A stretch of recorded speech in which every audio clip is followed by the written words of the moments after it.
Hi guys, welcome back to Ruin Hammer, mate. It's been a minute for sure. Seems like eons ago when we last watched the Warriors play and when we last did our season review, but we're back. Unfortunately, due to his intense current work schedule, Hammer's unable to join us tonight. However, luckily we have a very, very special guest. You've more than likely seen this guy doing extremely in-depth jersey and merchandise reviews on TikTok, Facebook, Instagram, any other form of social media out there. So high quality is his content and the level of research that I would consider him one of the leading authorities when it comes to NRL merch, especially jerseys. So, mate, welcome to Ruin Hammer, Tom, aka Retro Rugby League. Thanks very much, Rob. I appreciate it. That's quite the intro. There you go. Mate, it's it means a lot, actually. Like, I started doing this a year or so ago, like the video side, and I just did it because I liked it, and I thought no one would care, and everyone's got on board, which has just been really nice. Wrong. Everyone cares. Yeah. Everyone's into it, mate. Yeah. It's just been great. Yeah, I first saw some of your stuff that you did on the Mitchell and Ness NRL merchandise that came out. We'll talk a bit more about the Mitchell and Ness stuff a little bit later, but that's how I first saw you on TikTok. And then I saw your WAS stuff, which we'll get into. But we'll find out a little bit about you. So tell us a bit more about yourself. So where are you from? How'd you get into rugby league? And in particular, how'd you get into jerseys? Yeah, so I currently live on the Sunshine Coast in Queensland. I spent most of my kind of growing up life in Queensland, but I was born in Victoria. I was born in Box Hill. So Hawthorn Hawks are like my adopted AFL team, although I will admit I watch about the grand final every year, and that's about it.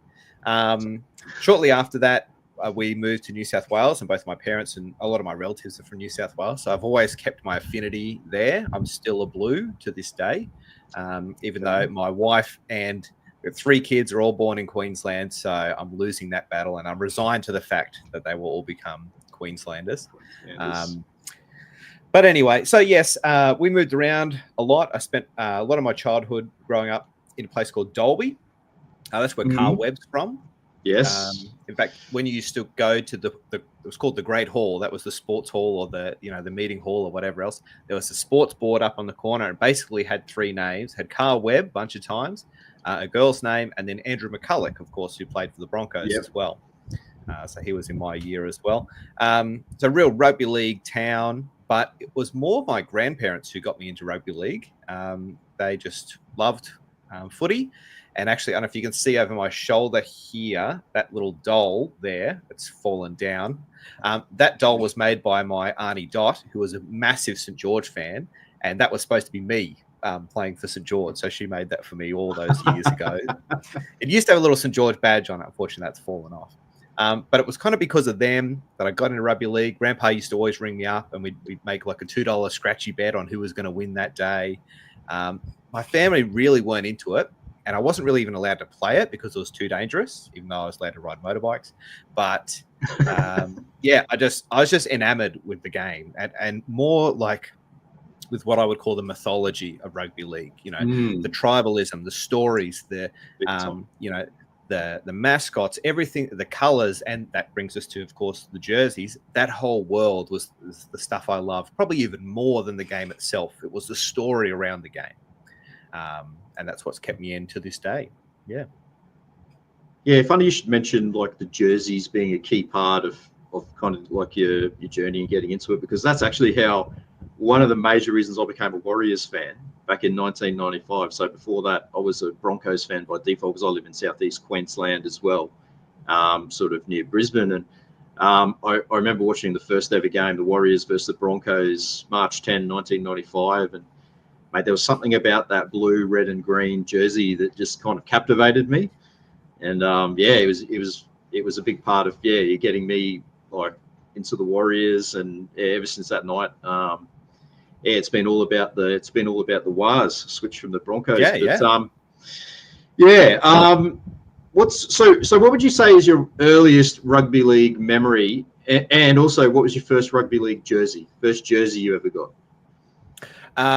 Okay, so My earliest, like, just fuzzy memory, I've got two, and they're both when we first moved to Dolby. This is in '97. I remember watching a State of Origin games that must have been about '97, maybe '98, but I can't really recall much about it. I remember New South Wales won because the next day I went into school, in Queensland school, deliberately arrived late, and then the teacher was Queensland. I busted in. I said, "Who won the State of Origin last night?" That was in year 3. So there was that. I remember trying to stay up one time because the football starts at 7 o'clock or whatever time it used to start, 8 o'clock. And I remember trying to sit up and watch a whole game, and I fell asleep, and I was just in tears at the fact that I couldn't stay up and watch this thing. And that was Sharks and St George, a nighttime game. But the first proper game I remember watching start to finish is the '99 grand final, St George and the Melbourne Storm. Biggest grand final ever. And in Australia, and of course penalty try to finish. And I was a Melbourne Storm fan at the time. Yeah. Oh, okay. So you started as a Melbourne Storm fan, because we can obviously see you're a Roosters man. But yes. Yeah. So because of my affinity with being born in Victoria, and that was kind of when I clocked on to rugby league, and I liked a lot of the players like Brett Comorley and who else used to be? Glenn Lazarus was part of that squad, Robbie Ross. But shortly after that grand final, they all left, and so that kind of turned me off them. And then I went looking for other teams to follow, and it was kind of between the Sharks and the Roosters. And then the Roosters made that grand final in 2000. I went, all right, well, that's my team. And they lost that, but I stuck with them ever since. Yes. Well, we will talk about Roosters and grand finals shortly, as much as I really don't want to. But the interesting thing about the Melbourne Storm is they were supposed to be part of the Super League competition, and they ended up being made up of kind of when the Hunter Mariners folded and the Adelaide Rams and the Perth Reds. So they were sort of made up of a hybrid of all those teams, and they actually ended up with a real gun team in 1998. And all those players you mentioned, and good infrastructure and like management, because all those top level guys all landed in that place. And then of course, is it News Limited or News Corp got on board with them really quick too. So from the very beginning, they were set up for success, very much in a way, a little bit like Redcliffe, good on the field. Yes. Oh, sorry. We're not allowed to call them Redcliffe. The Dolphins is what I mean to say. But they're set up well behind the scenes, a lot of infrastructure, money, smart people behind them. That's a good way to start a system. And Melbourne were very, very rich in that. And they had that's very quick.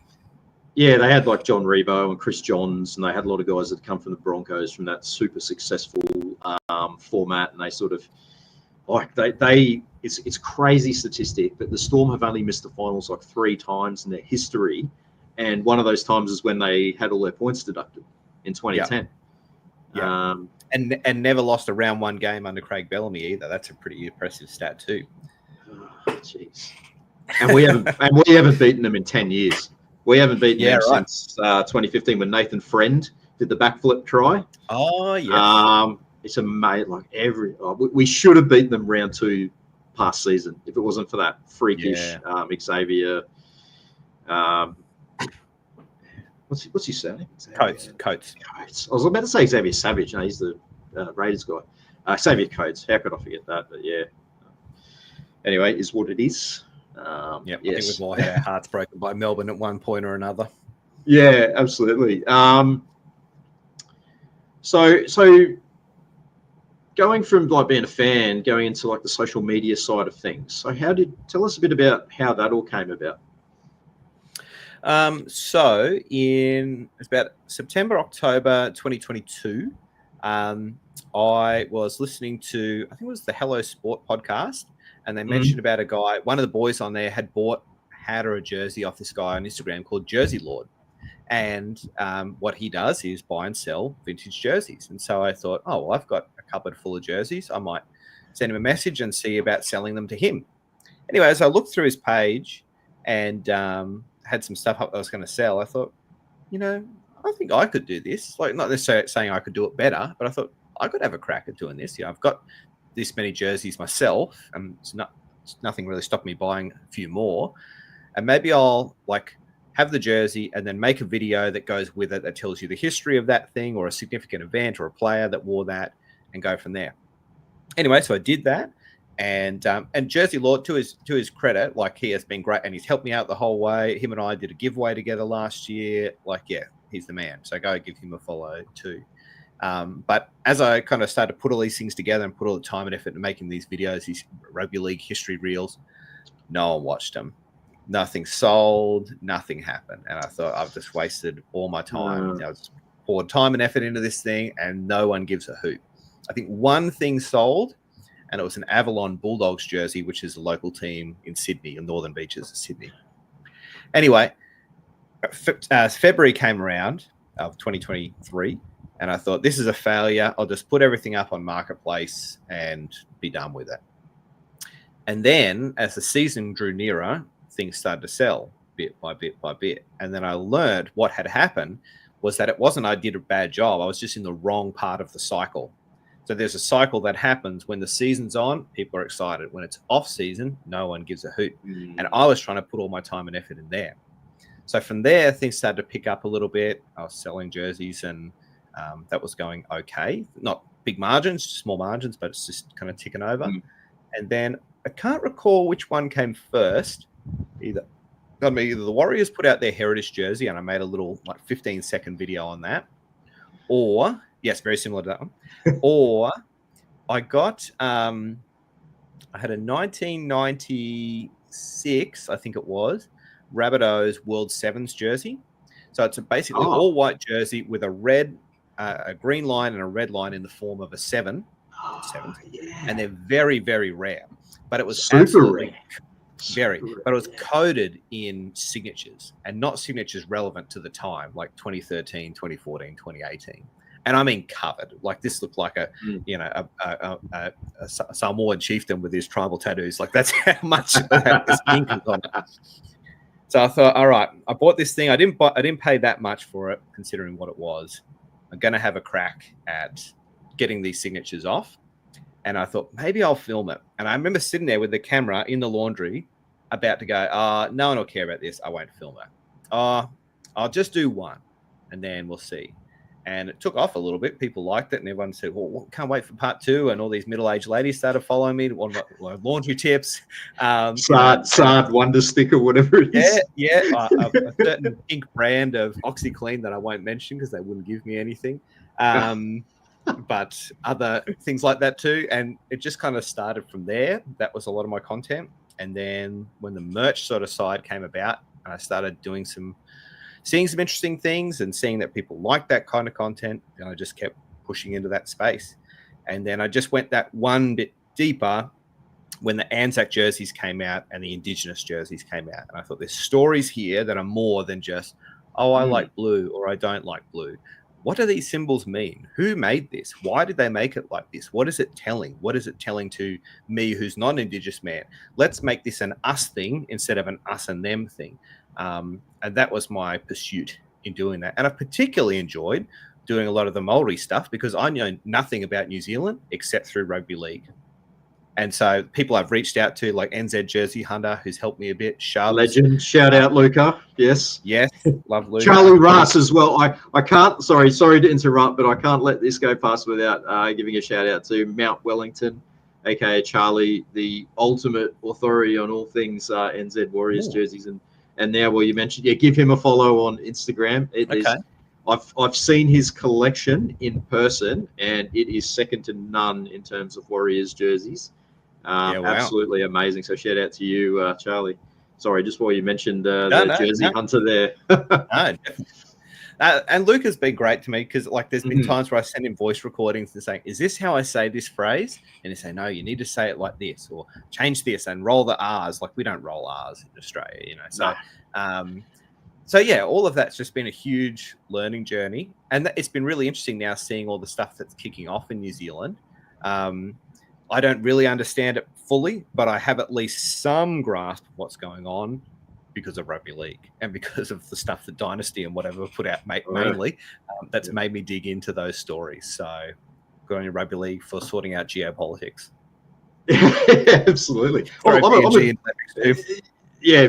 coming soon. I'm a bit the same as you actually, because I'm completely Australian. Happened to be a Warriors fan. I used to think I was in a minority, but through this journey that I've done with Ru and Hammer, I've met many others like myself. But Mark is part Māori as well, so he's the one who advises me on all the cultural things as well. But yeah, I'm very much on a journey to learn that kind of thing as well. And last year we went to New Zealand for the first time together as Ru and Hammer, so that was really cool to go over and do that. And it's all like a big cultural experience as well. But you mentioned about selling the jerseys online. So there's a massive NZ Warriors buy, sell, and trade page on Facebook that is just been going gangbusters for about the last 5 years.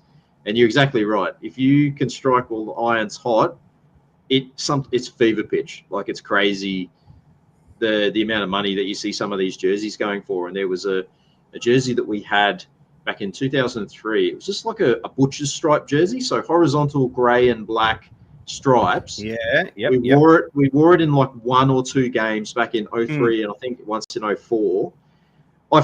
In long time ago, I had both jerseys and I ended up selling them for whatever reason on eBay. I think I got about $150 and I was wrapped with that because that was a great price back in like 2010. Now one of them is going for about $1,500 on Trade Me. So it's crazy that, like, I really feel that like jersey collecting has really taken off, I'd say, in like the past 5 years or so. And 100%. And there's a couple of reasons behind that. Not only like rugby league is the biggest it's ever been, so that's something. It's interesting. The way that we think about and wear jerseys is very unique in Australia to a lot of other sports. So AFL fans don't wear jerseys on the regular unless you're like a real bogan. So it's a no-no to wear jerseys out in public. That's a child's thing. Adults don't do that. Rugby league people, I wear almost rugby league clothes exclusively. Like, just about. In fact, anyway, whatever. But so that's one thing. So the rugby league fans see these items as like everyday wear, fashion items or whatever. And that's, you see Dynasty leaning into the kind of the lifestyle ranges. South Sydney do it too. A couple other teams have these lifestyle ranges that go with their stuff. And the extensive like training merch and stuff that comes out, it's all leaning towards wear this at the gym, wear this at the footy, wear this to go to the footy, wear this when you're training with your friends, when you're having a coffee, yada, yada, yada. So that's all in there too. Then there's the fashion trend. So it's particularly a trend amongst girls to wear soccer jerseys at the moment. And so they buy like these Manchester United jerseys or Liverpool or whatever, and then kind of tuck them into their shirt or tuck them up into their bra or whatever the look is. But that's starting to cross over a bit into rugby league. The Newcastle, there's a girl on Instagram, Lavender Barge, shout her out. She just got picked up and did a thing with Classic and Newcastle, and she's there looking very trendy with her Newcastle jersey kind of tucked up. And so Kat Haddad, who's on with Ru, Guru, Rugby League Guru. Yes. Yep. So, she's right into that scene too, quite a trendy girl and wearing rugby league jersey. So it's starting to become a fashion item.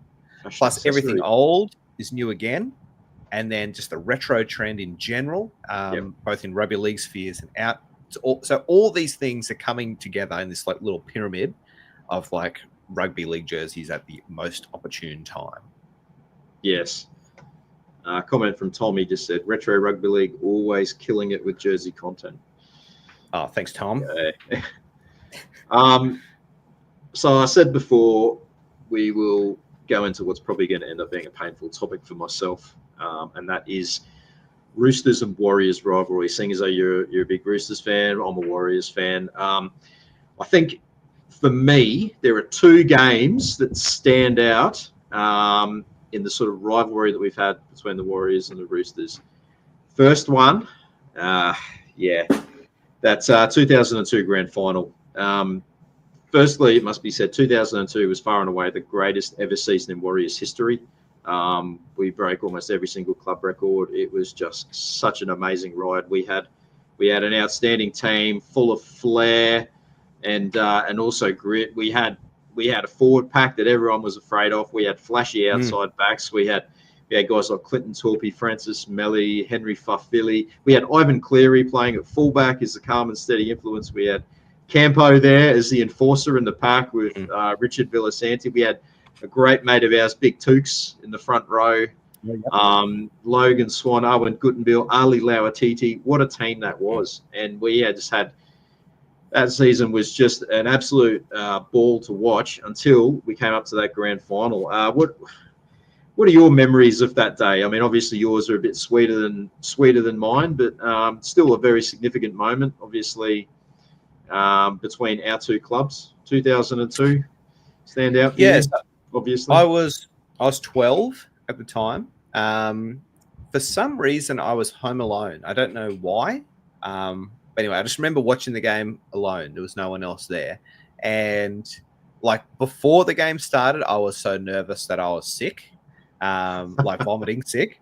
Because in 2000, of course, we got all the way through the grand final and lost to Brisbane. And so I thought, oh no, will this happen again? And don't forget, that was the year that we were really, well, someone was supposed to play the Dogs because that was their whole points salary cap year too. Yes, so we got minor premiership. Yeah. So what things look like, if that doesn't happen, we'll never know. But I remember watching the game and being pretty nervous when Warriors were up 8-4 or 8-6 after the Stacey Jones try right after halftime. Yep.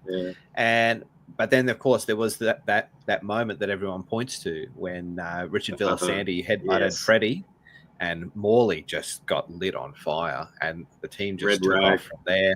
Yeah, and that was really it. That was all she wrote after that. Yeah, Freddie steered them, and I've actually got. If people go on my Instagram and scroll towards the bottom, you can see it. I've got a Freddie tattoo on my calf from that 2002 grand final, which I met him in Mona Vale in Sydney, and he signed it for me, and I got the signature tattooed on there as well. So, yes, shout out to GM Tattoos in Dalby. Actually, it's a little tattoo place in Dalby. One of the best in Australia. He's hiding away in there just because he just got sick of living in the city. He booked out a year in advance. Yeah, but he's the man. Yeah, man. Okay, if you're looking for ink, hit him up. It's funny you mentioned the turning point, which has gone down in history. But we had Big Tooks actually was the very first ex-Warrior that we had the pleasure of interviewing, and since then he's become a great mate of ours. And he was saying that it was actually Wairangi Korpu that was coming to charge down the kick that clipped Freddie with his elbow, and that's what opened up his head. And then Villa came in and led with the head, but then it looked like he'd headbutted him and split him open, but it was actually the damage was done. Yeah, that damage was already done. So that was really interesting. That was a bit of a different perspective. And hey, mate, he was there. He was playing in that game. So yeah. But yeah, no doubt that was the turning point. And we were lucky enough to interview Ivan Cleary a few years ago, and I'll never forget what he said when he was lining up the conversion for the Stacey Jones try to go up 8 points to 6. He said he was thinking to himself, most of the grand finals that I've ever watched have been really close. So we might be a real chance of winning this one. And he said, and after that, pretty much all he was doing was standing behind his own goalposts. So it's a classic story. That's and chatting to some of the legends in that game, like Campo particularly, said, mate, it still hurts. And to be honest, mate, it does still hurt. That was supposed to be our year. I was reasonably confident going into that game, and we were believing after the Stacey try, but after that it was all Roosters, and I mean, still yet to win one. But what about 2011? So you say 2002 hurts, but 2011, did you feel like you were just happy to be there? Yes, 100%. 2011 felt like we were actually kind of lucky to get into that game. Yeah. We had that miracle win against the Tigers. Remember the Krisnan Inu freak try right at the end where he jumped up and caught the bomb but was on the ground, and all I think it was Tim Moulton had to do was put a hand on him and the tackle would have been completed. Yes. Instead he reached out. However, the week after that we played Storm in Melbourne and produced one of the greatest wins in club history. So when I say we were lucky, I mean we had to beat Melbourne in Melbourne to get there. But yeah, that was the Sean Johnson piece of magic, bamboozled Cooper Cronk. I think he's still spinning around looking where he went, and then put Lewis Brown over in the corner. That was an amazing moment. James Maloney slotted the kick from the sideline to put us up by 8, and yeah, that was amazing. But yeah, 2011, you kind of had the feeling that Manly were the best team all year. Like they were far and away the best team all year, and so we're going to have to play really well to beat them. And we challenged them. We pushed them all the way, I think. Like in that second half, we were coming to get them. But yeah, just wasn't meant to be. But I think the difference is in 2002, you thought like this is it. This is when we're going to finally do it. But yeah, wasn't to be. The second game though that I will bring up, and it's a bit more Warriors friendly, is the 2008 semi-final at Mount Smart Stadium, which was the blackout game. Do you remember this one? So no, I don't. 2008, round 2 of the finals. As Raz is saying, that was a very good Manly team. It was very, very good Manly team. You look back on that side, and that was them at full strength. Stewart brothers, Steve Maddai, and Cherry Evans' first year in first grade as well as Sean Johnson. So that was an interesting matchup. But 2008 blackout. Have you just erased this from your memory, or you remember the Ruben Wiki running back from the kickoff and running straight into Sia Soliola and knocking him out? Oh, I don't remember anything. I've just got up the shout out to Rugby League Project. If you want to know anything about any rugby league game ever, go and look that up. And I'm looking at it now. I don't remember any of this. 30 points to 13. One of the great nights in Warriors history. So it was a packed out Mount Smart Stadium. They added extra seating, and they had this blackout theme. So everyone turned up wearing black jerseys, because obviously back then we wore the black and silver jerseys. And again, we've had the pleasure of chatting to a number of players that were there that night, and they said it was one of the highlights of their career. The atmosphere was intense. Mate, I think you need to go onto YouTube after this and go and rewatch that. Yeah, I need to go and watch it. Yeah, and cry at the end. Yeah. But it was iconic. For the Ruben Wiki, he ran it back from the kickoff, and it's funny because at the moment they're trying to medal with kickoffs.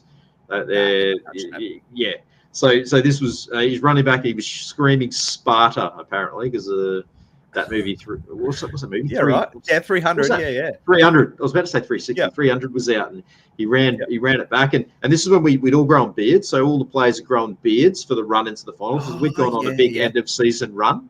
And some of them had grown their beards and their hair. And the week before, we'd beaten Melbourne in Melbourne again. So it was the first time 8th had ever beaten first.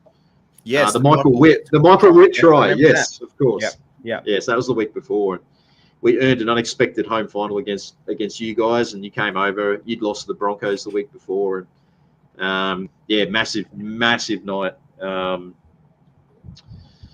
it sounds like you need to go back and watch it. Yeah, I mean, I would have been invested throughout the year, because that was Willie Mason's first year at the club at the Roosters. I remember that. O'Malley, I think, was there at the time as well.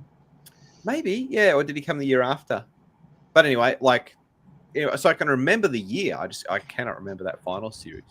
But yeah, and that was, of course, Manly went on to just dominate that grand final. Yeah. Well, we came up against Manly in the prelim final, and they were just way too good on that night. Yeah, they went and obviously won 40-0 in the grand final, so they were a pretty handy side that year as well.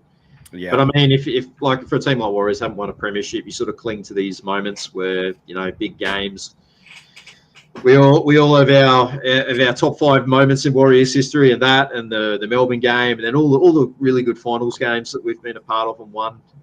Probably even the Newcastle final that we played back in 2023 is up there as well. But we may not have won a premiership. There's still been some really fantastic moments on the field, and until we do win that elusive premiership, and some fantastic fan moments too. The whole Up the Wars movement that just captured a nation, that drove so many people out of the clutches of rugby union into rugby league. Like, that's not nothing. And this year, for the Warriors to sell out every home game for a first in rugby league history, that adds a lot of weight to a second team argument in New Zealand. You think so? I'm behind. Yeah. I think so. Absolutely, I think so. I mean, PNG and I think Perth will be next, but to me, the logical next step is South Island, whether it be the Kia or the Orcas. South Island, Kia, Orcas. Yeah. I like the Orcas a little bit more. Have you seen? I like that too. Yeah, I think I have. Yeah, but they were Wellington. They were originally Wellington. I think they were planning on playing out of that new stadium in Christchurch as well. Now, but that logo is so cool. It's like yin and yang orcas. It's so clever. Go and have a look for it if you haven't seen it. It's really cool. Yeah, I didn't mind the colour scheme that the Kia came up with as well. It'd be different. It was almost, a little bit like the NZ Multi kit with a little bit of like that orangey sort of color in there as well. If I'm thinking of it correctly. I think a black and white or black, white and grey color scheme is like severely lacking / underutilized. So of course, the Gold Coast Giants had it originally, yes, and then when they went away, the Warriors took it for a little while. And everyone loves that black and grey Warriors ones. I think I've got over my shoulder. Yeah. Oh yes, because it's iconic. Yeah. But to me, I actually like the red, white, and blue, or red, green, and blue. Auckland colours. I think that's better. But how cool would it be to have a South Island team come along and then like take on the national colours of black and white and really like stick it up the Warriors to begin? That's a great rivalry setting. That's what we want. Do you reckon Kiwis would go for that though? Do they thrive on hate as much as Aussies do?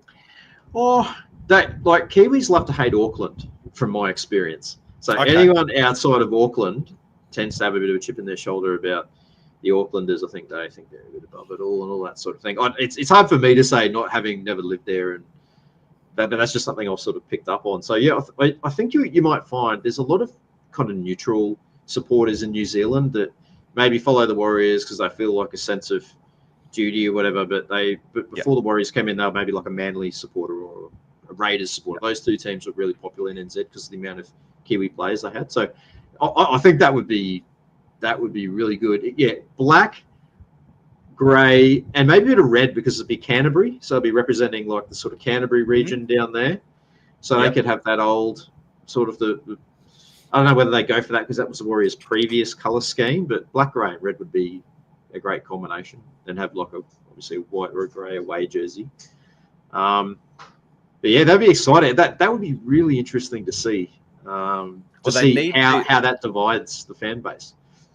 And they'd need to come in strong with, and this is why I asked, because I know recently there's been talk about rugby union, and I don't quite understand the story, but some rivalry between the All Blacks and Ireland. And, Sean Johnson on a podcast saying, I don't know if NZ rugby is ready for a villain. They play squeaky clean. Are they ready for a villain? And so are Kiwis in general ready for villains? Because that's what rugby league thrives off. And they can't be friends. They have to come out and pound each other. That's been the cool thing about the Broncos and the Dolphins so far, that they're not very friendly, which is unique because, everyone will talk about the Broncos and Cowboys. Oh, it's this big showdown. It's this big rivalry. No, it's miles not. away. It's just, they're not even remotely local. And they come together and they sing, oh, yah, yah, yippee at the end there. Oh, we're all Queensland. And, the Broncos lose. Oh, well, Cowboys won and vice versa. That's garbage. That's not what rugby league's built on. You got to hate it. Now, you might think that's too much for inner city Sydney thing or whatever, but that's how rugby league works. And so to have the Dolphins and the Broncos butting heads, the Broncos players coming out saying, this is our home, that's great. I love it. Yes. Keep on that. And when Dolphins get the win, don't be nice about it. Be mean, be savage. That's what rugby league needs. Mate, Brisbane is big enough, I think, to have at least one more team as well. I think like what about Ipswich area? There's that East Brisbane bid as well. The Tigers obviously won't be the Tigers when they come in. What were they going to be called? The Firebirds? Firehawks. That's it. Sound like a netball. Sounds like a netball. Yeah, exactly. Yeah. Exactly. And their colour scheme was awful. They could not have put forward a worse bid, in my opinion. They just looked so bad. I don't know. There had been talk about like a merged, so like Toowoomba, Ipswich, Brisbane Bombers, Logan Jets kind of thing. Yeah, I don't know. To be honest with you, I can't really see it happening. I think now they've got their north-south divide. Yep. So if Brisbane take the south side of the river and the Dolphins take the north side. I mean, the Dolphins can't even tell where they're at yet. Like, are they Redcliffe? Everyone says they're Redcliffe, but they're not. So why aren't they called Redcliffe? Why aren't they allowed to be called Redcliffe? Well, I don't know. It was a bit confusing. In the documentary that Dawn of the Dolphins, or whatever it was called, they mentioned about it briefly, but it's hard to understand who is really calling the shots. But the overarching narrative seems to be that the NRL or the QRL came out and said you can't have a name the same as your QRL team. Why? Okay. Does it really matter? Anyway, apparently it does, and they couldn't be called the Redcliffe Dolphins. And then I think from then, they took the marketing decision on to say, well, if we can't be Redcliffe, we'll be nothing, and we'll try and appeal to everyone. But in the classic case of trying to appeal to everyone, they appealed to no one, on the naming basis. But a lot of other things they're doing well. Like they turn up here on the Sunshine Coast a little bit. They've got a bit more representation up now in Central Queensland. They're a feeder club for Central Queensland Capras are a feeder club for the Dolphins, and a few other teams as well, North Devils, and of course the Redcliffe Dolphins. There's one other. Can't recall. So they've got a lot going for them. I think if you chucked another team into Queensland now, it might disrupt the harmony or the disharmony, as it may be. So you're probably right. Like, give it a little bit more time. What about I'd often thought like Central Queensland is also rugby league heartland around Rockhampton and that sort of area. So you have a team between the Cowboys and the Dolphins and the Broncos as well. But definitely Queensland. Yeah, they did launch a bid.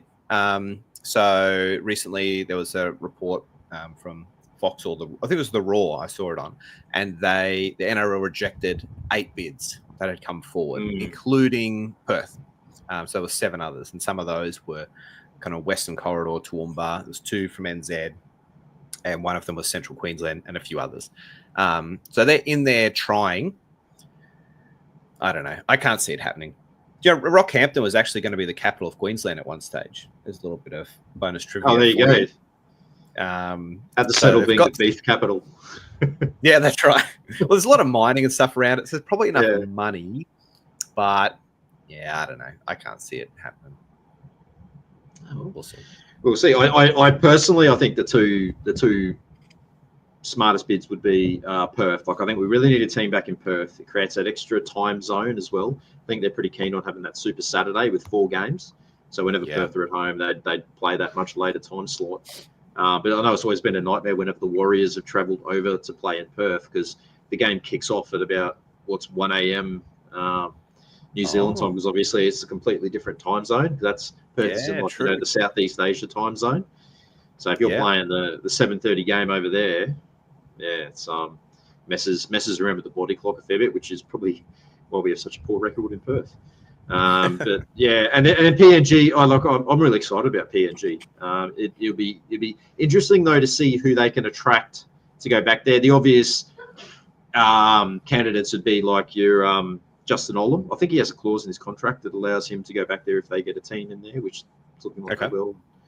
And there was tax exemptions just have been released recently to try and attract players to go there. It's a hard sell, though.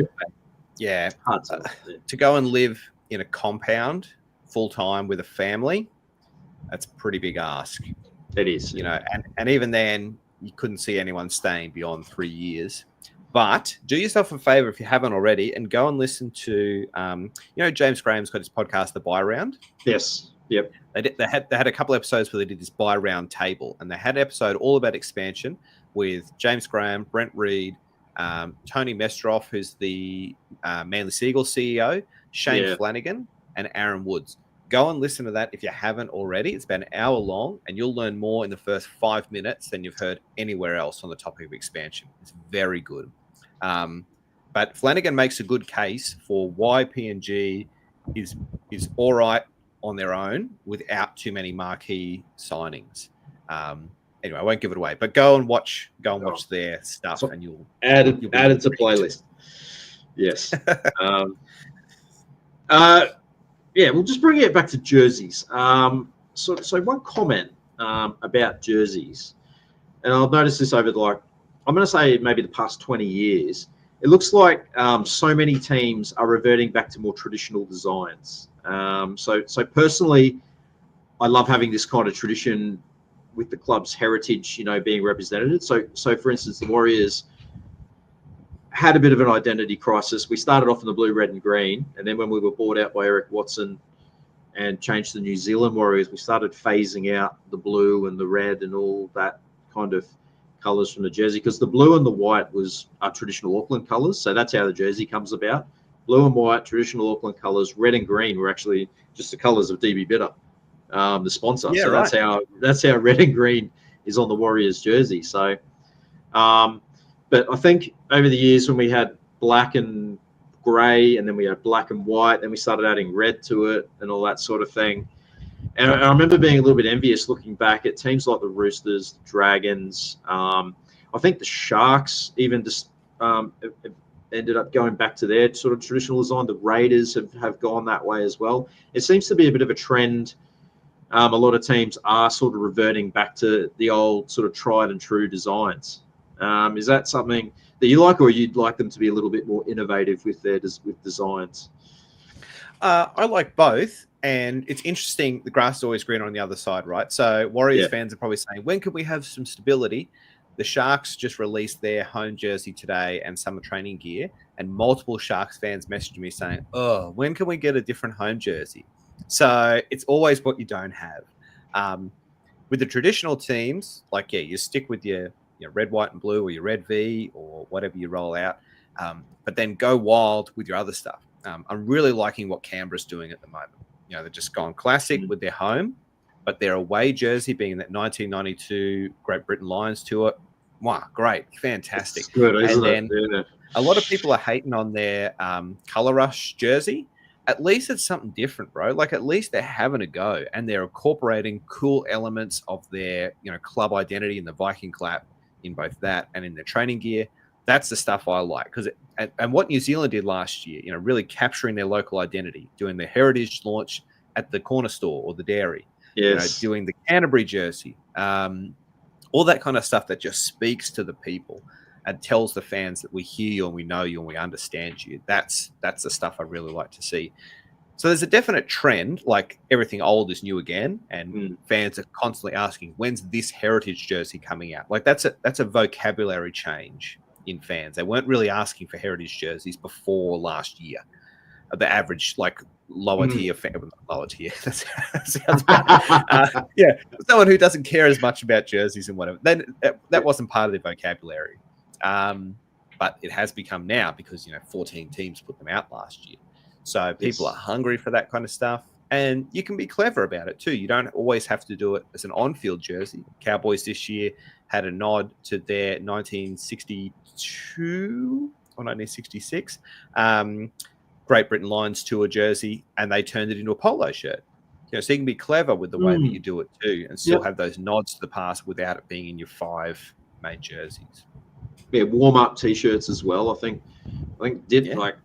but even before the Warriors went to Dynasty, I was always looking at the teams that were with Dynasty, like the Titans, the Cowboys, Manly, and something, and envious, because I remember they did the Cowboys a couple of years ago. Their warm-up tee was their Nines jersey from the year that they won it. That looked like that. Oh yes, with the orange. Yes, yep. And I thought, geez, that's so cool. And now we've gone kind of come to the Warriors this year, and we'll talk a little bit about the Warriors range. Like, the warm-up tee that has been released for the Warriors this year is the Power Shell design. That, again, is a nod to the Nines from 2015 when we had that Power Shell jersey that was super popular. That was an absolute top seller there. And then even the training kit has a little bit of the trim on the sleeves as well. Yep. Mate, Dynasty. What are your thoughts on Dynasty? Because love them. We had a couple of tough years under Puma. Puma, previously I'd really loved what Puma had done with the Warriors, but when we went back to them, I think we were a little bit of a small fish for them. Puma is such a big global brand, and we struggled a lot with they had a lot of supply issues, because in 2022 obviously the Warriors were stuck in Australia and they had a lot of supply issues due to COVID and that sort of thing, and we had that monstrosity where we were wearing the black heritage jersey, but we had to wear it with white shorts and white socks. We wore against you guys in that 20th anniversary game. It was on Easter Sunday in 2022, where we played like the 20-year. That was this jersey then. That's where you wore that jersey, So we wore our heritage jersey, so it was obviously the black with the red and blue sort of chevron. Yeah, I like that. I thought they did a good job with the jersey. Really good jersey. Again, fantastic jersey. However, the shorts and the socks didn't arrive in time. Yeah, so you go back and watch the highlights of that game. Most Warriors fans will know what I'm talking about. It just looked wrong because we were wearing the black jersey, but we only had the choice of the white and the blue shorts and white and blue socks. So I think they just figured, well, white goes a bit better with black than, I guess, royal blue. So yeah, it just didn't look right, and yeah, due to supply issues in Puma, I think. But the point I was trying to make was, I think Puma, their deal ended, and we went to Dynasty, and I remember being really excited. And shout out to Charlie Mount Wellington. He'd actually been consulted because, being the owner of the greatest Warriors jersey collection in existence, I think they did a bit of consultation, and they sort of picked his brain a little bit. What are the designs that have been really popular, and now we're starting to see it come out. Like the 95, the heritage jersey from last year is based on this. This is the original, by the way, which is probably my favorite rugby league jersey of all time.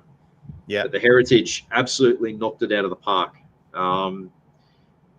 Fantastic strip, and it's like, it feels like Dynasty are listening to the fans and giving the fans what they want, and we've seen it. What are your thoughts on Dynasty as a overall company and how they've done with all the NRL deals they have?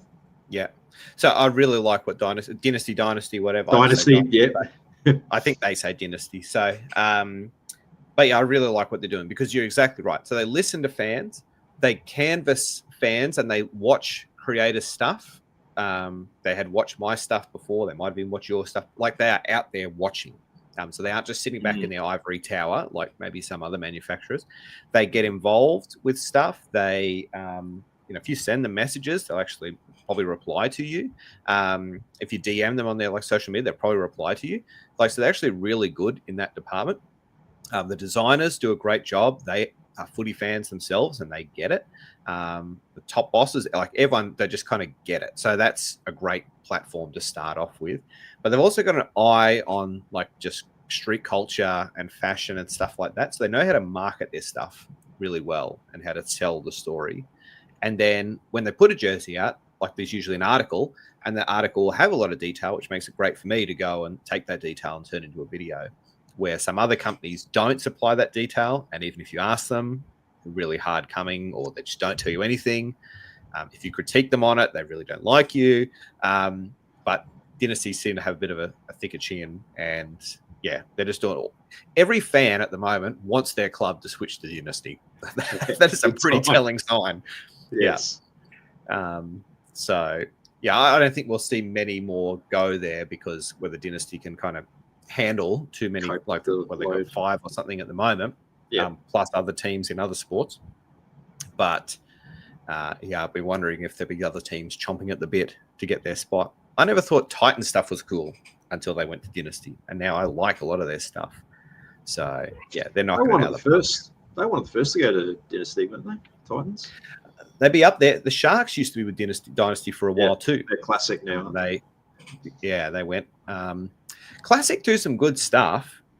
They're very traditional, and so they do the traditional things well. They seem to struggle outside of that space.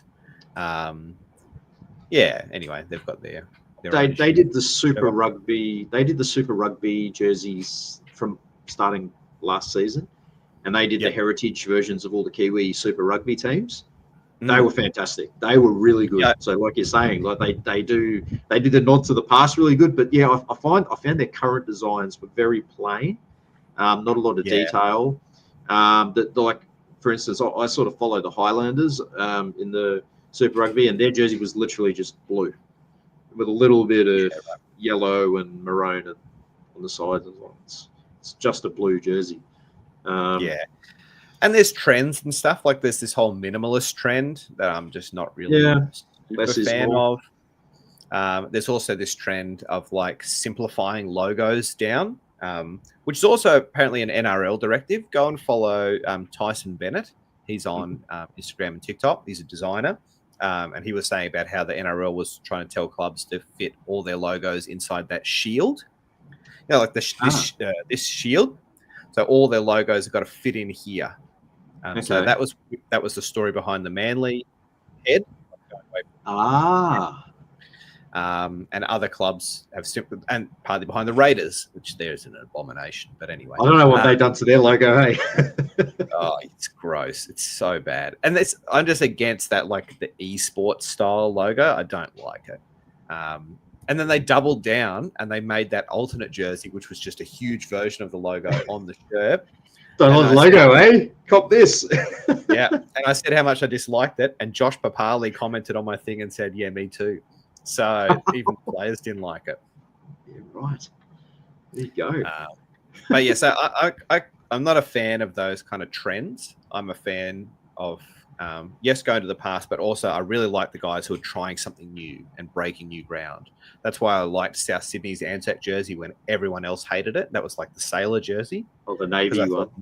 Yeah, no one's ever done this. This is cool. They're just going all in. So I was all about it. It was my second or third favorite Anzac jersey. You loved the I watched your video about the Warriors Anzac jersey from last year, and you were a pretty big fan of that one. Me, not so much. Each their own. I thought it was way too busy, but you have a different take on it. I liked it on the screen, on the field, because the back was all blue. Once they started playing, you're carrying a ball on your arm, the ball in your hand, on your chest, all you could see was blue. So it let it down there. But the thing I liked about that was that it was basically made as an art piece to hang on the wall. That's what it's there for primarily, because it was an art piece. It was a painting that was then converted into a jersey.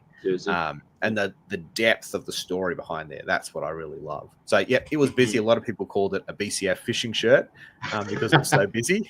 Bit like that. It's a shame the way it looked on the field, but great story. Yeah. Yeah, absolutely. Jose has just made one of the comments. Lewis Brown, we mentioned him before scoring that try. He's in the design team for the Warriors for 2025. So he's got his clothing company Earls, his fashion label there that he started.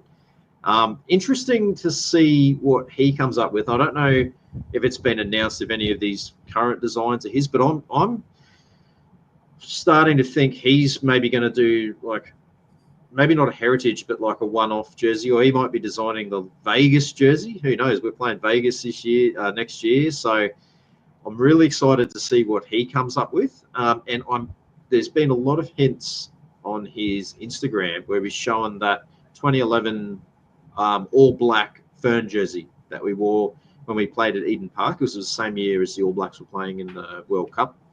So we had that all black jersey, and he's displayed that a number of times. So I'm starting to think either that was part of the inspiration behind some of this training range, because a lot of our training range this year is black with that wave, or the wave and the sand theme from Bethel's Beach.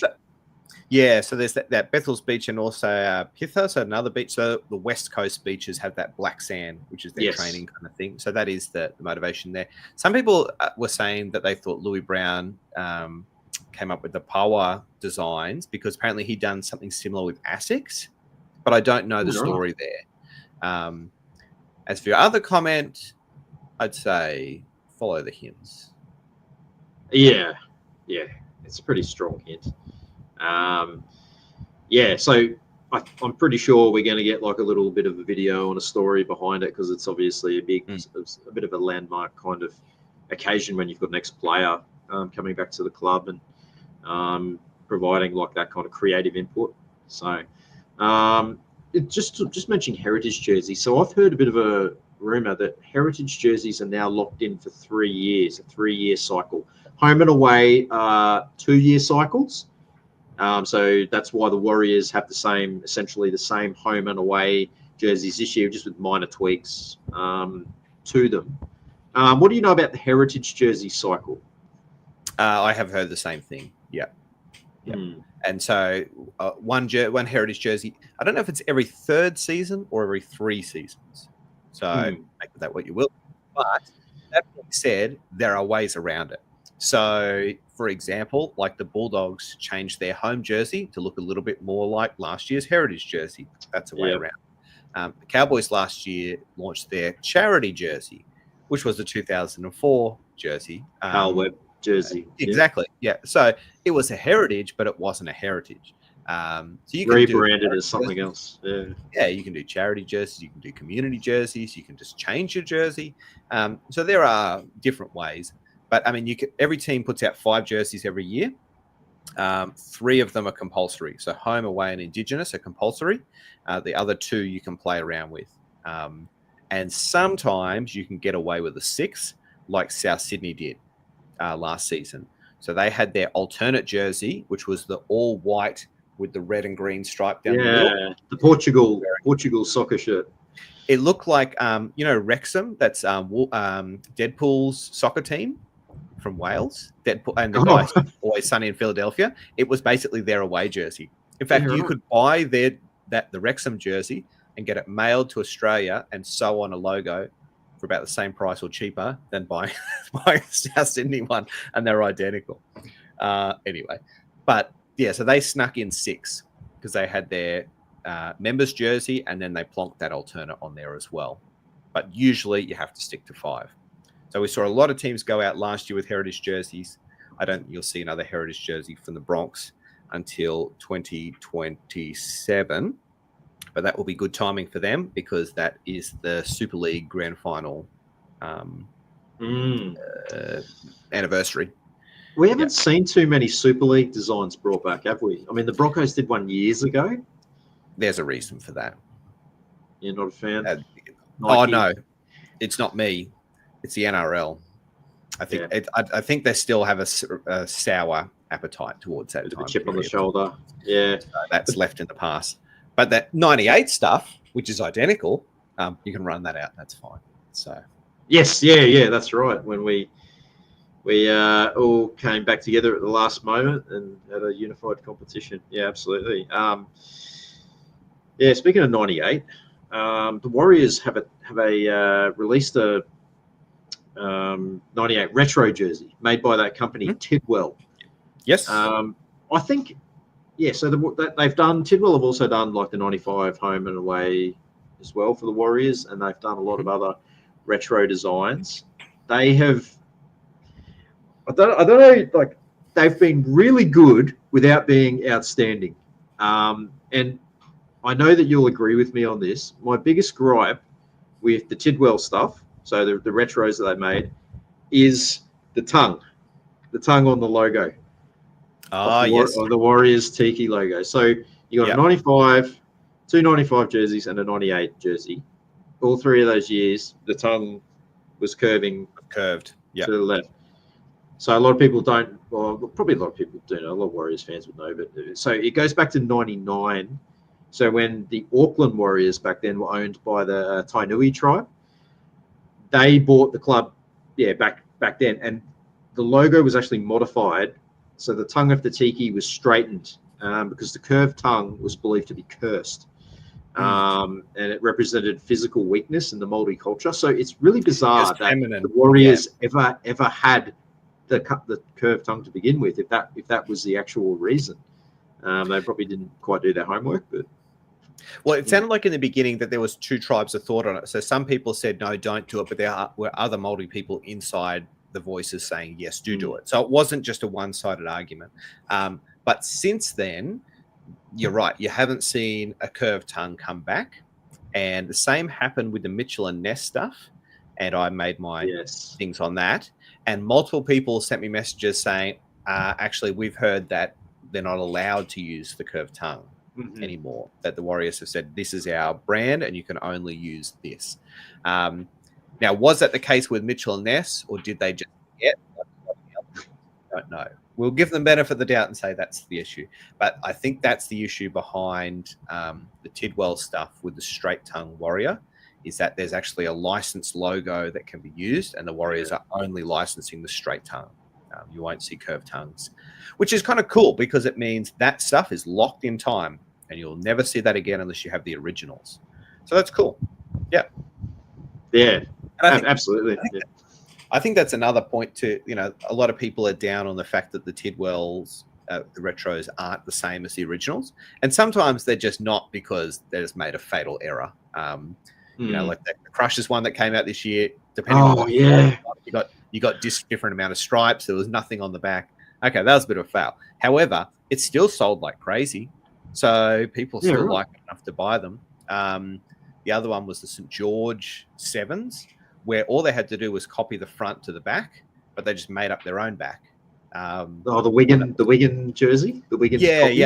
Which was like the Puma logo, funnily enough. Yes. That's why that arc was there. Yeah, so funny story with that. But yes, they balls up those ones. But some others, people say, oh, it's the wrong blue in the New South Wales Rugby League thing. The size of the badge is too small, too big. I like those things as a difference, because then the collectors will say that's an original and that's a copy, and we know that. So that is actually a helpful thing, and I think it drives people towards going, I want an original. I could get the retro, but I want an original. I'll pay more for it because I can see the differences and I want that. So people often think I'm the enemy of retro jerseys, but I love them because they boost the profile of the past, and therefore people go hunting for them. Oh, I'll tell you what, though, like going to Magic Round in Brisbane and then going to a couple of other Warriors games, like everyone is wearing the Tidwell jersey. So you're seeing this, like my collar's quite faded, obviously, because this is a 95 original. But you see everyone with their bright red collars and the bright red sort of trimming on the three-quarter sleeves and that sort of thing. It looks kind of cool, because I'm always like, every time I got my hands on one of these white away jerseys, they were always faded because of the age. Quite simply. And then when you get one, I wish I could have one bright red on there. And so Tidwell is the answer. I mean, if you could, like you say in a lot of your videos, if you can overlook the minor details, then it's a great way to represent the past and the present. You know what I mean? And if I own an original 95 Warriors away, I'd probably rather go and buy a retro and wear that to the games at the risk of someone spilling beer on it or getting mud on it than taking that thing out and about. Yeah, I've got the Crushers behind me that I've probably worn before, and the Chargers. But if I had something super elite, I'd just keep that locked away. I wouldn't be bringing it out. But I bought one of the retro, the Dolphins, the big Colonel head. They call them Dirty Bird jerseys. Straight away, I was like, that's cool. I'm getting one of those, and I wear it, and I don't care if it gets dirty, because you can always buy. Not that I'm flush with cash, but you can buy another one if you really need to. Yeah, that's it. I think that's the market for retros. Yeah.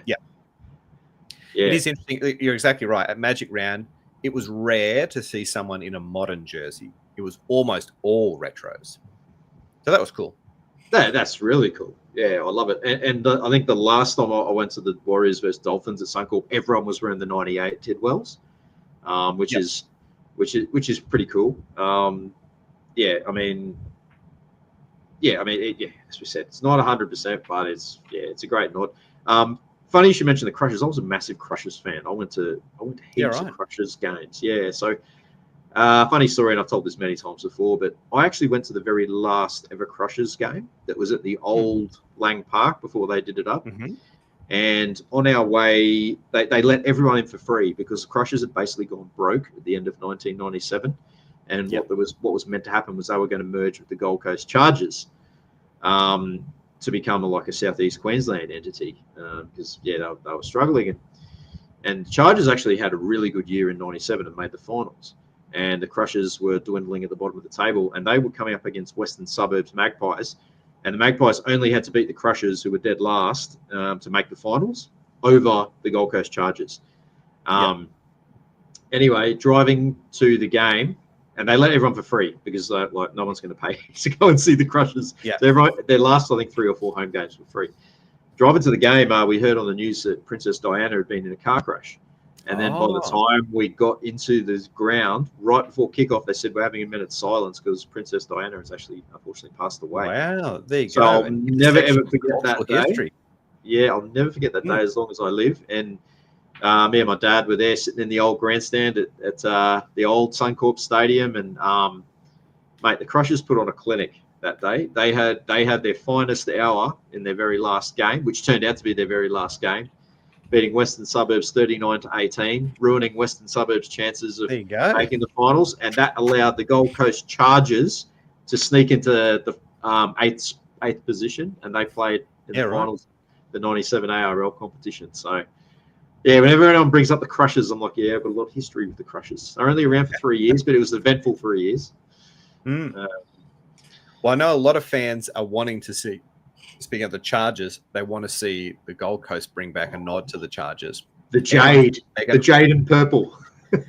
Even just as a training jersey or just a warm-up jersey, just do it. And I know, certain people on the inside have been pushing for it too, but there apparently seems to be a attitude in Gold Coast at the moment to say we want to forge our own identity, which is kind of fair enough.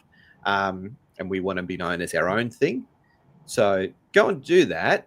But I don't think there's that much harm in having a nod to the past, particularly the Seagulls one. They did the Seagulls one for a few years. It was in the Titans colours, but they did the butcher that's right. They're the butcher stripes. Yeah, I don't know if many people connected the dots on that one. But anyway, I think you could easily do last year's home jersey as a Gold Coast Giants jersey and just change it to black, silver, and grey, or black, silver, and white.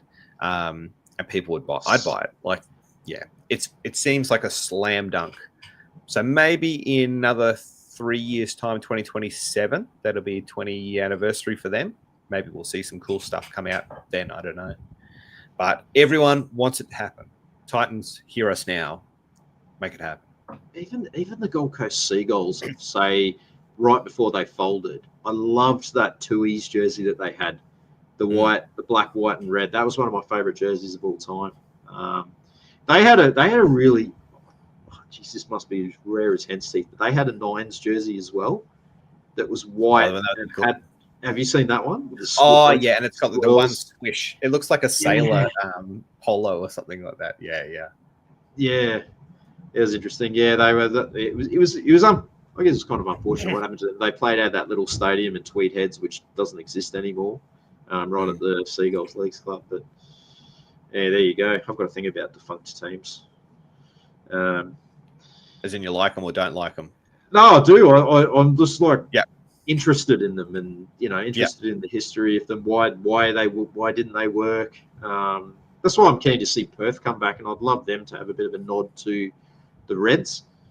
Because the Reds were probably a little bit more successful than people gave them credit for, and considering what they were up against as well, they had a fairly solid first season. They attracted some decent talent over there as well. They had Brad Mackay and Mark Geyer and. Well, that red Super League jersey is one of the coolest jerseys of all time. I think, predominantly black with the red and yellow V's and the tips and stuff on the end. I thought that was really cool. Apparently, that was kind of part of the sticking point of the conversations between that consortium that was trying to sort it out with Peter V'landys, that they secretly wanted to kind of, we'll start off with the Bears, and then we wanted to slowly phase them out and just become the Reds. And they said, no, whatever you do, you will have to become the Bears. But there was also other things in that problem. So we'll see if the WA government gets on board and makes it happen or not. I reckon that will happen 28 now, not 2027. 28, yeah. So, I mean, they already have they want to carry over the Bears colour scheme. They just add yellow to it, and they've got the old Reds colour scheme too. Reds colours straight away. You mentioned Mitchell and Ness before. They've done a really good job with a lot of the Warriors stuff that's come out. They've done a lot of Roosters stuff as well. A bit of a mixed bag for you? Yes, very much so. So the stuff they did at the start, the Vegas stuff, that was really cool. And it was cool more than just of the designs.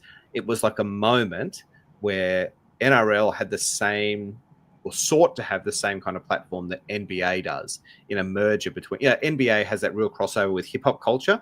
That's what the NRL was going for. So let's make these baggy tees with these retro designs, really lean into the Americanness of it, make streetwear that fans would wear on the daily, and wear it as a cool tee like they would with a Lakers tee or a Golden State Warriors or whatever. And I think it worked, or it did work, because it all sold out at ridiculous prices, and they all sold out. But then they just kept the money train going. And by the end, after issues with Full Bore and the Canberra shirts that got deregistered and burned in a pile, they couldn't be sold. They had to get destroyed and a certificate issued of destruction. So they are not around anymore unless one leaked beforehand. But after that, copied the Full Bore design. They just plagiarized the Full Bore designs from back in the 90s. Yeah, so they changed a few things about it, but John from Full Bore complained to the NRL, as this is right to do, and the NRL looked at it and didn't take very long to come to the conclusion that, no, you cannot run these. So it was kind of good that it didn't have to go to court or anything, but it just got sorted. But it just meant that a lot of people who had a lot of stock probably just lost money on that, including just mum and dad shop owners, which is not nice. No. But after that, the designs you saw come next were abysmal. Like that Rabbitohs one that looks like Wallace, like Wallace and Gromit. Yes. So bad. They were terrible. The Warriors one was all right, though. Yeah, it was okay, but it all had this weird pillowy look. It just looked weird. Like the Seagulls one was like passable. The Knights one looks like he's got burnt toast teeth. He's got all these gaps between his teeth. His big ugly head. They were all just so bad, and they just kept pumping them out. And then you had the Penrith like jackets come out with the Penrith Panthers on the sleeve. They spelled Penrith wrong. They used the wrong logos for the Eels ones. Same with the Warriors ones. Like they had NRL logos in times when that didn't exist, and ARL logos on ones where that were not in the ARL period. It was just very weird, mass-produced, confusing stuff. And by the end, people kept sending me like, "Here's a new Mitchell Ness stuff," and I kept covering it because fans liked it. But I just was so over it by the end. Yeah, you're right. It has a real US sort of feel to it. And let's face it, they're a US nostalgia brand. They do a lot of good stuff with the NBA. I didn't mind the US feel. It just became just like, we're just cranking this out because it's a money spinner. We don't have any idea what we're doing. We don't know who these logos or teams are. We'll just crank it out until we've got everyone's cash. And now they're all on sale for really cheap. So if you missed out at the start, go and buy something now. 40 to 60% off. I keep getting emails about it. Yeah. So, but you won't see that again next year. So you might. It's a one-off, is it, Mitchell and Ness? I think you'll just see someone else making them maybe next year. Yeah. Okay. Fair. You mentioned US sports. Do you collect any other sports jerseys? Me myself, I mean, I'm a massive NBA fan, massive Miami Heat fan. So I've got a fairly large Miami Heat jersey collection to go with my Warriors stash. Do you collect any other sport jerseys? Not really. I do have a couple of basketball jerseys, but I mainly wear them as gym jerseys. So I've got two Chinese fakes. One is the Miami Heat one with the pink and blue and black, Vice style. Vice Knights. Yep. Yeah, I really like that. And I think the Gold Coast Titans could do that as a cool color scheme, like for a city jersey or something. Yes. They did it with something similar with their the NRLW warm-up tee, and it had like yellow to pink to blue palm trees that look really Miami. So that was cool. I've got a Clippers jersey with Kawhi Leonard on the back, and another fake Raptors one. But that's about it. But no, mainly I'm just a leaguey through and through. That's really where my collecting starts and ends. I did vinyl records for a little while, but I've sold them all now. So that's really fair enough. Yeah, it gets expensive. Collecting is a really expensive hobby. And even like my actual personal collection is not very big. I only have about 10 jerseys that are actually mine that I keep. Everything behind me here, I'm working inverse, is all going to be for sale. Almost everything. So most of the stuff that I'm wearing in videos, I'll get it in, I'll wear it, I'll shoot the video with it, then I'll put up for sale and it'll be gone. So it looks like I have heaps, but really I'm just cycling through the ones that I'm going to sell. Yeah, no, that's cool. That's a good way to do it. I'm a bit the same. Like I used to try and keep up and buy every single Warriors jersey. It just got too expensive and too many. Back in the day, back in the mid 2010s, they were releasing about 7 jerseys a year, so just couldn't keep up with it. So I've now got my small collection. I got my favorites, and I'm sort of, if anything else comes out that catches my eye, any other designs, I might get that. But yeah, otherwise I'm being a little bit more restrictive. My NBA jersey collection is probably much larger at the moment. Mate, I've just had a question come in from Jose, and he says, what was the go with the superhero themed jerseys, please? So 2014, 15, and I think there was a gap, and then they were back in 17. So I don't know exactly how it came about, but it was just a partnership between Marvel and the NRL. Yeah. And so the original teams were the Roosters, Manly, Canberra, and one other. St. George? St. George as Iron Man. Yeah. So so Roosters had Captain America for 2 years. Then the Knights came in later. They got Spider-Man. And then confusingly, a couple of years later, they switched. And the Roosters had Spider-Man. And Cowboys. the Knights had... No, the Knights had War Machine. The Cowboys were there too, yes. They were Thor. And then I think later on, Melbourne got a Thor jersey too. I like... Everyone hates it, but the Manly Wolverine jersey, which was all yellow and blue, which made no sense. Jersey. Yeah. But I liked it. Everyone hates That's a good jersey. Cool. It's a good jersey in terms of design and everything. Had nothing to do with Manly, but it's a good jersey. I thought some of them were pretty cool. Like everyone was calling for the Warriors to have a Black Panther jersey, because obviously back then we were the black, but we weren't ISC, so I think the deal was purely between Marvel and ISC. So that never eventuated. But Rabbitohs had a Superman one, but I think that was to do with Russell Crowe being in that movie. That was, and they did that for like 5 or 6 years too. So I've sold a couple of those, and I've got a Batman versus Superman one. So yes, you're right. It's because Russell Crowe was in the first of the new Superman movies with Cavill, whatever his first name is, Henry Cavill, and and he was Superman's dad, I think. And then I don't know if he was in the next movies, or if he's just bought in on the franchise or what, but they just kept that going as a theme for a little while. And then there was a couple other Superman iterations. There was the Batman versus Superman one. I think, the first one and the Batman versus Superman one were the best two. And after that, they got a little stale. But the first one was really cool because it had a kind of, if you look at it, it's got a kind of cartoony look. And on the back, it looks as if the back of the jersey is like a cape, and it's got folds of the cape. So they did a really good job with it. It looks really cool.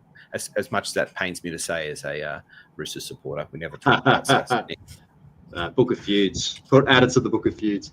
The one of the worst ones had to have been when the first time the Raiders were the Hulk, and they played against us. You don't like that jersey? No, the one that was white. It was looked like a white over shirt. There. Oh, you like it there? And they wore the purple shorts? Yeah. Oh, other teams multiple teams in the Super League copied that design, so it was a bit of a hit. Yeah, right. So, okay, I'm the weird one then. I just remember we smashed them by 50 playing when they wore that jersey. I just remember the purple shorts with diabolical. They didn't perform like the Hulk. No.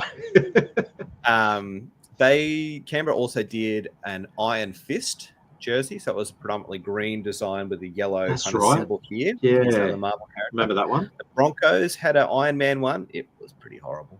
Ant-Man. St. George did Ant-Man one year. Yeah, that was pretty awful too. Manly had a Daredevil one as well. I love Daredevil. So I didn't mind that jersey. I'm a massive fan of Daredevil. Yeah, like some of the Punisher one. Yeah, well, that'd be a good one for the Warriors. Yeah, the big skull. Yeah. Do it like use it with the Warriors logo. Yeah. Not a bad idea, actually. Dynasty will be listening. Yeah.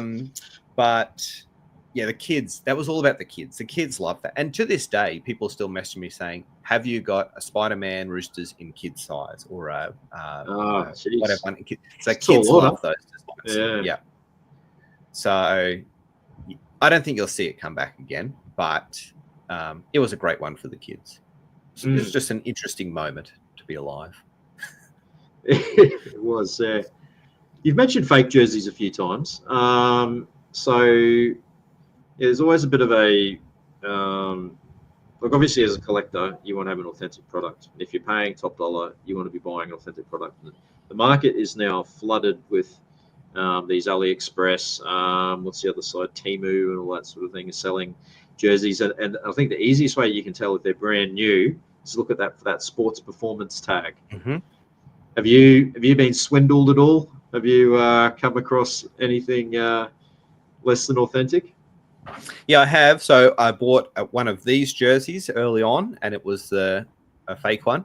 Thankfully, I just wrote back to them and said, this is fake, and they gave me my money back and let me keep the jersey, so that was nice. And a couple other times I've bought stuff off people who have had stuff as fakes, but they didn't know. And other times there's people on Depop who are selling fakes and they know because I've told them so, and they're not stopping. So, and whatever. So be cautious when you're buying things on Depop or eBay. There's a couple of things you can look out for. Are the badges embroidered on or are they sublimated? But even then, the companies are getting clever and they're embroidering the badges. They are getting clever, aren't they? Yeah, you got to look for some other things. James from Pala Trading, if you don't follow him on Instagram, you should, pointed out that these, hold it up here, you know, these tags that are on the bottom of the shirts. On the authentics, they are stitched on the fakes, they are glued on. So if your tag doesn't have stitching, it'll probably be fake. You look for what's written inside the collar. So all ISC jerseys have the little triangles along the neck. Doesn't have that, and it's supposed to be INC. It's fake. Also, one of the other things is that jerseys, a lot of modern jerseys now have this extra tag on the back of the neck that you can hang the price tag off. And so it doesn't have that. That's right. And you know the original does, then it's a fake. And there's other things you can look for too. Fakes always do a really bad job of the rooster's beak. It's always drooping. I don't know why. But yeah, I actually did. I got a call from, I can't remember the reporter's name now, but from Stuff NZ. So it's like the news network in NZ. And they did an article all about fake jerseys because there were people just selling them. They kind of stung one. Yeah. Someone just mentioned me the other day, there's a whole shop apparently on the Gold Coast that just is set up selling fake jerseys. There is. There's, I think, someone at the Carrara markets as well. Yep, that's where they set stalls, it. Yep. Any of those places where there's a stall set up with jerseys. I mean, you just got to look at the price. If it seems too good to be true, more than likely is. Well, and this is my claim to fame, was that one of those, you know, those Chinese ones that come on and it's just like a talking head, but the voiceover is obviously dubbed and it's in half like Americanese Chinese. Well, someone took one of my videos and then dubbed their voice over the top, and I thought, I've made it. The fact that the scammers that means I am mad. I had to tell any Warriors fans from if you have a jersey from 2023 or 2024 and the logos are embroidered on, I'm sorry to say that you have a fake, because for some reason we've gone into those silicon heat stamped logos. So 23, the second year with Puma, and the first year with Dynasty, and they're doing it again this year. So the home and away jerseys have like the heat stamped badges on rather than embroidered. So go and check your jerseys. The Heritage one had it was like a pad, but it was still embroidered around the edge. Yeah, Heritage is different. Heritage is that was different. But so strictly the blue home and the white away, they're the ones that have the stamped on logos. So go and check it. I'm sorry to say if yours is embroidered, it's probably not authentic. But yeah. We had another question here, Jose. How popular are the Nines jerseys these days? Do you get much of a demand for Nines jerseys? Every now and then, it depends. Hey, so like, it really is specific to just, does the individual think it's cool or not? So I've had a couple of St. George ones that went really quick. And I had a Cowboys Nines jersey that was it was almost all white with really thin like V's. That was quite sought after. But then I've also got other Nines jerseys that no one gives two hoots about. I've got one of the Bulldogs Belmore 9 jerseys, and I thought people would love that, particularly with Bulldog Mania this year. People didn't like it. I've also got one of their ones where it's the gold one. Do you see that gold one that they did? Oh, yes. Yeah. And they also had a purple one that was kind of similar for women in League round too, I think, with the Dogs of War kind of thing. But no, they had one that was, it's like blue V's with a kind of silver tinge, and then also hoops around the belly. I've got one of those. I haven't put it up, to be honest, though, yet. But I don't think it's super popular either. I had one of the Melbourne. I remember Melbourne and West Tigers the first year wore sleeveless. Yeah. And I thought, oh, people love this. This would be cool. It took me forever to sell that Melbourne jersey. No one liked it. So had the big Salvation Army that's right on the front. So maybe because it was a charity jersey or something. Because there's something about like gambling laws in New Zealand. So any team that had like a sports bet company had to change their sponsor logo. So a lot of teams do that when they go over to NZ. They have to cover over the logo with something else or have a special NZ only jersey. I wonder how far we are away from doing the same thing too, to be honest with you, in Australia. And I would actually be for it rather than against it. But certainly in NZ, that is the rules. You've got to cover them up. So that's what you see. Let's have the thank you NZ or the gotcha or whatever the kind of thing covering their logo. Mate, I'm gonna before we wrap up, because I think you and I could just talk for hours and hours and hours about this sort of thing. I've got some rapid fire questions for you. So normally when we have a guest in Ruin Hammer, we ask them like a series of short, sharp, rapid fire questions. First thing that comes to your head. So I'm going to yours are going to be particularly around Jersey themed, and rugby league themed. So, first question? What is your favourite rugby league memory? I would say actually the 2018 grand final with Cooper Cronk being injured and getting out in that. 2002 was pretty special, but 2018 was just something else about seeing that wounded warrior out there on the field, and the Roosters just came out bang from the start and never looked like losing. So that was a pretty good memory. Certainly dominant. Yeah, I remember that one well. Favorite player of all time? Ooh, Freddie would be pretty up there. I think I'll have to go. Fair Freddie. Fair enough. Okay, this might be a bit longer than a quick fire question. Top 5 jerseys of all time. Your top 5 favorite jerseys of all time. Could be anything. Okay, I can't rank them in order because I just can't think. Doesn't have to be in order. Just 5 of your favorites. Okay, Warriors 95 away is up there. Gold Coast Vikings. They were like in the division below. They have the Chargers color scheme of the teal and the purple and the yellow, but they've got like V's up top and then hoops down below. It's just like an absolute schmozzle, and it's the best. So that's really cool. I like, and I've got one like the 98 or the 97 Sydney City away jerseys with the old meth head chook on the front. That's right. So that's really cool. What else? What is another? I'll tell you another one I really like. And this is really old. Is the really old 1920s? I think it is St. George jersey. It has the really thin red V, and it has the dragon on the chest. Yep. And they did that again in 2013. And they with need like to do black it shorts again. or something, wasn't it? No, white shorts. So it's all white, but just a really thin red. Yeah, I remember that one. I remember them redoing it. Yeah. Yeah. So that one's really cool. What's that get us up to? 4? Yeah, one more. Just look behind you. Just grab one from the rack. Yeah. Oh, jeez. I'll just say I'm probably going to regret saying this. Canberra Milk. I'll say Canberra Milk. Canberra Milk. Great one. Any version of it? Yep. Well, the Video Easy one was cool too, but probably 3/4 sleeve Canberra Milk is. Oh yeah, go to 3/4 sleeve. Do you reckon we need to bring those back? Probably not for playing. But the Sharks did play one game in a members edition 3/4 sleeve a couple of years back, so it can be done. And Classic brought out a 3/4 sleeve Kangaroos thing just for the players the other day. Yeah, and they wore that. I saw that. Yeah, but Classic was pretty cool. hopeless with doing much of anything this year on the Australia front. So, whatever. It is what it is. Favorite Roosters jersey? I really, like I said, probably the 97 or 98 away. And if I can't have that, then I do like the horizontal stripes they used to wear sometimes for Heritage or Anzac jerseys. Those are nice. Yep, they're really cool too. I like the predominantly red one that you had of that, because there was one that's predominantly navy. My cousin's a big Roosters fan, and he had that one. That's very sought after. Yeah, I've had one of those. Joey Manu debuted in that jersey in New Zealand. Yep.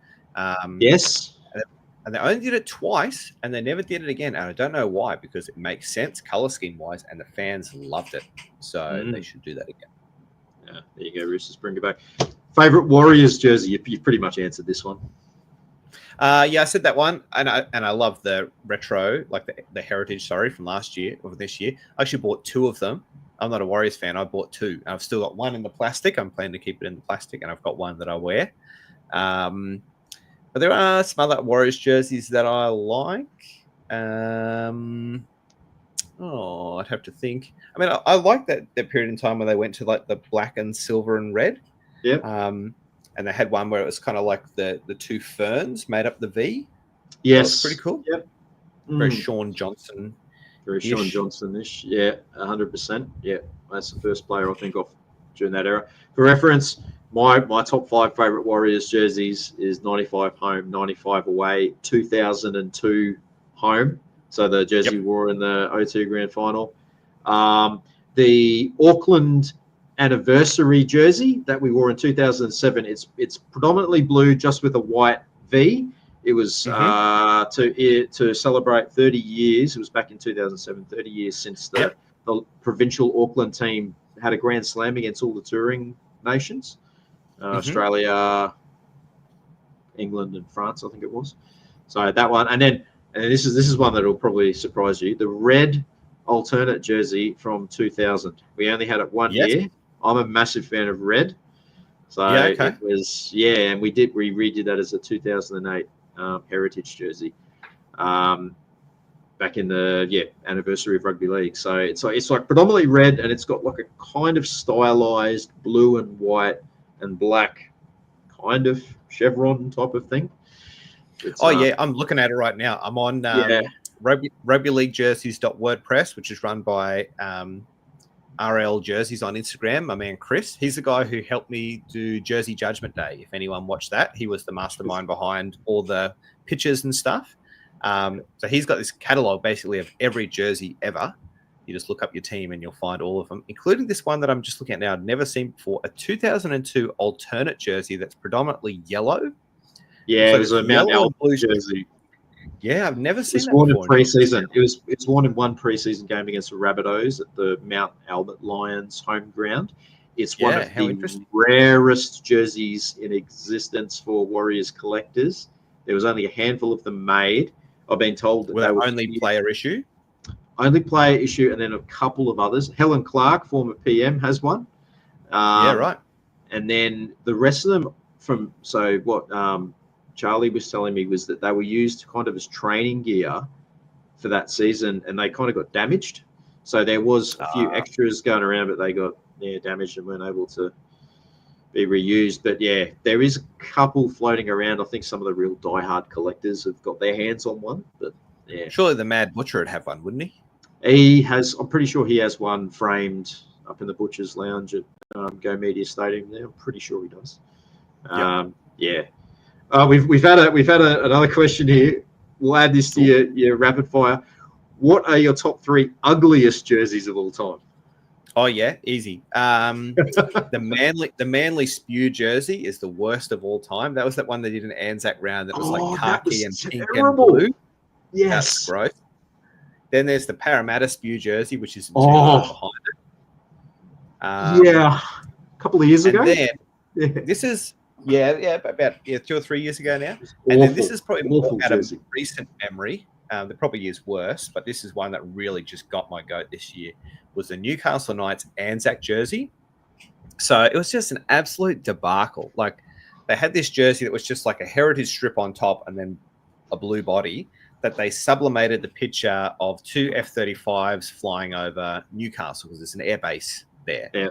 But all they did was just went on Google Images and typed in F-35s over Newcastle. And guess what the very first Google image was? The one that they picked and put on their jersey. And so they sublimated this thing. You couldn't even see it on the players, on the pitches under good lighting. On the field, you couldn't see a single thing. But they looked like they were a retro jersey. Yeah. You could not tell. And so they had this like explainer of like why we picked these things, and we linked up with this charity or some veteran support service thing. But it kind of felt like they were just pushing the blame on them for this design. But even if they picked the image, you still signed off on it. And when I kind of tried to quiz Classic to say, hey, everyone's saying that this is just the first Google image. Have you got is there a reason behind this? Or what? No, nothing. Never got a reply. So that is certainly the worst jersey of 2024. And for now, it sticks in my memory as sticks in your mind. Okay, we'll accept that one. I'm surprised it didn't have Getty Images on it. Yeah. Well, did you see? Speaking of Tidwell before, so they made a retro remake of a jersey that I think the Newcastle Knights played in against the Great British Lions, and they got the picture from Gaza, that Gaza's RL on Instagram. Yeah. He's got a billion jerseys too, and his jersey has number 3 on the sleeve. So what did they do? Print number 3 on the sleeves of the Tidwell remakes too. So they didn't really fact check that. Just go, let's just take that off. They just copied the one image in existence. Anyway, it was funny. Whereas other jerseys, they completely ignore the stuff that's supposed to be on the back as well. They either add too much or not enough. Yeah. Anyway, mate, thank you so much for coming on for a chat. It's been awesome. I hope everyone else has enjoyed it as much as I have. It's greatly appreciated by a fellow Jersey nerd such as myself. Why don't you tell everyone where they can find you on social media? Give yourself a bit of a plug. Sure, yeah. So on Instagram, TikTok, and Facebook, I think it's the same handle at retro_rugba_league. That's RUGBALEEG. Of course, modelled after the great Sir Peter V'landys. He used to say it like that, Rugba League. Oh, yeah. Brilliant. So, yes, that's where that is. Instagram, TikTok, and Facebook. Instagram is the one I'm most active on. So if you want to reach out to me for something, reach out there. And I think that's really it. I don't have a podcast or anything. That's just my thing. Yep. All right, guys, we'll go check him out. Thanks again, mate. It's been a fantastic chat. We've all enjoyed it. And, we'll do it again sometime. But until then, thank you to all you guys who have continued to support us here at Rue and Hammer through Patreon, through watching our live streams, through Facebook and YouTube. It's much appreciated, all your support. And hope that you guys are all doing well, surviving in the off season, and we'll be back with some more content for you very soon. But until then, have a great night, and we will catch you all next time.